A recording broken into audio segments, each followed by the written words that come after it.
চরম বিপাকে এবার মিঠুন চক্রবর্তী, বিজেপির মিঠুন চক্রবর্তী। মিঠুন চক্রবর্তী আবারও বিজেপির হয়ে ব্যাট ধরেছেন। 2026-এর বিধানসভা নির্বাচনে বিজেপিকে ক্ষমতায় আনতে রীতিমতো জেলায় জেলায় এলাকায় এলাকায় ঘুরতে শুরু করে দিয়েছেন এবং জোর কদমে প্রস্তুতি শুরু করে দিয়েছেন বিধানসভা নির্বাচনের লক্ষ্যে। তার মধ্যেই কিন্তু আবারও চরম বিপাকে মিঠুন চক্রবর্তী। রোজভ্যালি কাণ্ডে চরম বিপাকে মিঠুন চক্রবর্তী। গ্রেপ্তার হতে পারেন মিঠুন চক্রবর্তী, এমনই কিন্তু দাবিতে রীতিমতো হইচই পড়ে গেল গোটা রাজ্য জুড়ে। মিঠুন চক্রবর্তীর সাথে রোজভ্যালির আসল চুক্তি ফাঁস, আর সেই চুক্তি ফাঁস করেই কিন্তু বিস্ফোরক দাবিতে রীতিমতো চাঞ্চল্য ছড়িয়ে পড়ল গোটা রাজ্যে। 2026-এর বিধানসভা নির্বাচন আর হাতে মাত্র কয়েকটা মাস। ইতিমধ্যেই সমস্ত রাজনৈতিক দল প্রস্তুতি শুরু করে দিয়েছে। কাদা ছোঁড়াছুড়ি শুরু হয়ে গেছে, আক্রমণ পাল্টা আক্রমণ, এবং তার সাথে সাথে বিভিন্ন রাজনৈতিক দলের হেভিওয়েট নেতৃত্বদের কীর্তিকলাপ ফাঁস হচ্ছে একে একে। কদিন আগেই দিলীপ ঘোষের নাম করে একটি ভিডিও ফাঁস হয়েছে, যেখানে ঘোষ বাবুর কুকীর্তি একটি অশ্লীল ভিডিও ফাঁস হয়েছে। দিলীপ ঘোষ সেই ভিডিও নিয়ে ইতিমধ্যেই পদক্ষেপ শুরু করেছেন। অর্থাৎ কাদা ছোড়াছুড়ি যেমন শুরু হয়ে গেছে, তেমনি ব্যক্তি আক্রমণ এবং তার সাথে সাথে চরিত্র হনন, ভাবমূর্তিকে শেষ করে দেওয়া এবং ভাবমূর্তিতে কাদা লেপে দেওয়ার খেলা কিন্তু চলছে। তার মধ্যেই একাধিক নেতৃত্বের বিরুদ্ধে এই ধরনের প্রবণতা বাড়তেই চলেছে এই 2026-এর বিধানসভা নির্বাচনের আগে। আর এবার বিজেপিতে যখন আবারও সক্রিয় ভূমিকায় মিঠুন চক্রবর্তী, ঠিক সেই মুহূর্তে মিঠুন চক্রবর্তীকে নিয়ে একেবারে বিস্ফোরক তথ্য ফাঁস। এই তথ্য ফাঁস হতেই কিন্তু তুমুল হইচই পড়ে গেল গোটা রাজ্যে। রোজভ্যালির সাথে মিঠুন চক্রবর্তীর কি চুক্তি হয়েছিল, অবশেষে সেই চুক্তিপত্র সামনে এনে মিঠুন চক্রবর্তীকে নিয়ে ফাটালেন বড় সড় বোমা। সঙ্গে সঙ্গে উঠল মিঠুন চক্রবর্তীকে গ্রেপ্তারির তীব্র থেকে তীব্র দাবি। রোজভ্যালির সঙ্গে তার কিসের চুক্তি হয়েছিল সেই তথ্য ফাঁস, যার জেরে আরও বিপাকে অভিনেতা মিঠুন চক্রবর্তী। রোজভ্যালির সঙ্গে মিঠুন চক্রবর্তীর চুক্তির তথ্য সামনে এনে প্রথম বিস্ফোরণ ঘটান তৃণমূলের রাজ্য সাধারণ সম্পাদক কুণাল ঘোষ। তার মধ্যে বিজেপি রাজ্যে বাঙালি বিদ্বেষ ইস্যুতে তাকে এই বাংলার রাজাকার, অমানবিক, পরিযায়ী বাঙালি বলে কটাক্ষের মুখে পড়তে হলো বাংলার বুদ্ধিজীবী মহলের কাছে। এদিন নিজের ফেসবুকের এক্স অ্যাকাউন্টে রোজভ্যালির সঙ্গে মিঠুনের চুক্তির কাগজপত্র ফাঁস করে দেন কুণাল। কিছুদিন ধরেই বাঙালি বিদ্বেষ নিয়ে প্রশ্নের জবাব হয় এড়িয়ে যাচ্ছেন, না হলে সেই প্রশ্নে তিনি বলছেন এমন কিছু হচ্ছে বলে তার কাছে অন্তত খবর নেই। ফলে তার বিরুদ্ধে বাংলার শুভবুদ্ধি সম্পন্ন মানুষের রোষ ফুঁসে উঠছিল। তার মধ্যে মিঠুনের রোজভ্যালির সঙ্গে ব্যবসায়িক চুক্তি সংক্রান্ত আইনি কাগজ ফাঁস করে দিলেন কুণাল ঘোষ। তিনি লিখেছেন, রোজভ্যালির সঙ্গে মিঠুন চক্রবর্তীর ব্যবসায়িক চুক্তি শুধু অভিনেতার পারিশ্রমিক মডেল নয়, অংশীদারিত্বের চুক্তিও। সই মিঠুনদা এবং তার স্ত্রী যোগিতা চক্রবর্তীর। এরপরই কুণালের প্রশ্ন, এটি সত্য হলে রোজভ্যালির সঙ্গে আরও বাণিজ্যিক লেনদেন মিঠুনের আছে কিনা? 2 নম্বর প্রশ্ন করেছেন, রোজভ্যালি থেকে মোট কত টাকা মিঠুনদা পেয়েছেন?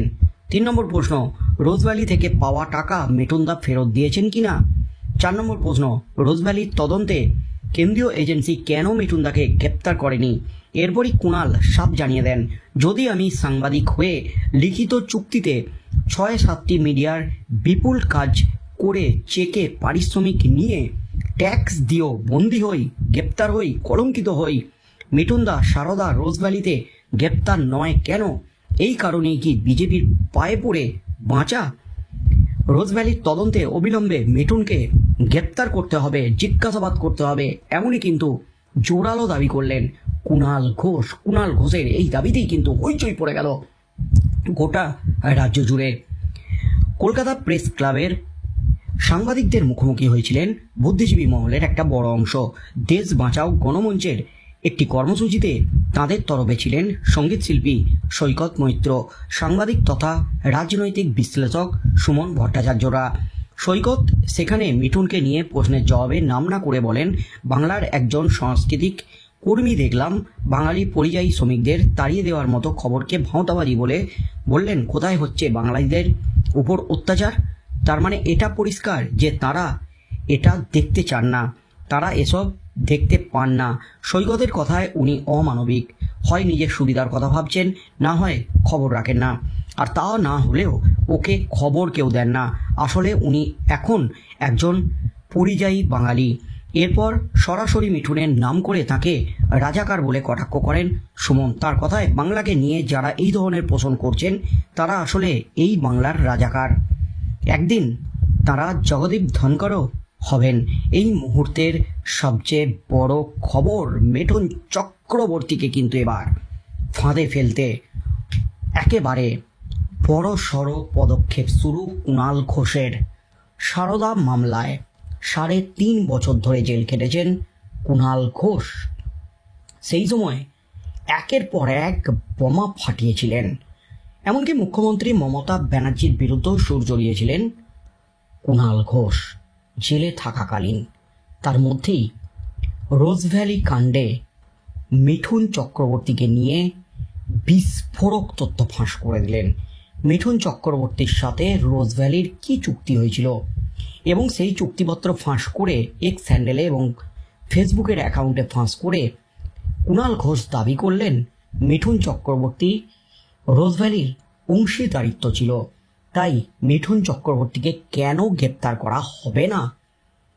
আমি ট্যাক্স দিয়ে বেতন নিয়ে চেকে পেমেন্ট পেয়ে সাংবাদিকতা করে আমি যদি গ্রেপ্তার হতে পারি সারদা কাণ্ডে, তবে মিঠুন চক্রবর্তীকে কেন গ্রেপ্তার করা হবে না? একের পর এক প্রশ্ন তুলে বোমা ফাটিয়ে দিলেন কুণাল ঘোষ। এবং তিনি যে চুক্তিপত্র ফাঁস করেছেন সেটা সত্যি কিনা প্রশ্ন তুলেছেন। সত্যি হলে কেন গ্রেপ্তার হবেন না? এবং মিঠুন চক্রবর্তী গ্রেপ্তারির হাত থেকে বাঁচতেই কি বিজেপির সাথে হাত মিলিয়েছে, বিজেপির পায়ে পড়ে আছে? এমনই কিন্তু বিস্ফোরক প্রশ্ন তুলে দিলেন কুণাল ঘোষ।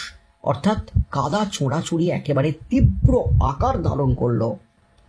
কুণাল ঘোষের এই জবাবে মিঠুন চক্রবর্তী এবার মুখ খুলে কি দাবি করেন এবং যে রোজভ্যালির যে তথ্য ফাঁস করা হয়েছে, চুক্তিপত্র ফাঁস করা হয়েছে, সেটা কি সত্যি আসল? মিঠুন চক্রবর্তী কি পদক্ষেপ নেন কুণাল ঘোষের বিরুদ্ধে? বন্ধুরা কি বলবেন? কুণাল ঘোষ যে দাবি করলেন মিঠুন চক্রবর্তীকে গ্রেপ্তারির দাবি, এটা কতটা যুক্তিযুক্ত? নাকি 2026-এর বিধানসভা নির্বাচনের আগে এই ধরনের ঘটনা, এই ধরনের দাবি, এই ধরনের তথ্য একের পর এক ফাঁস হতেই থাকবে? বন্ধুরা কি বলবেন? আপনাদের মতামত অবশ্যই আমাদের কমেন্ট বক্সে কমেন্ট করে জানান। কি হতে চলেছে আগামী দিনে? পাল্টা মিঠুন চক্রবর্তী কি প্রতিক্রিয়া দেন, কি পদক্ষেপ নেন কুণাল ঘোষের বিরুদ্ধে? সেদিকেই চোখ থাকবে গোটা রাজ্যের।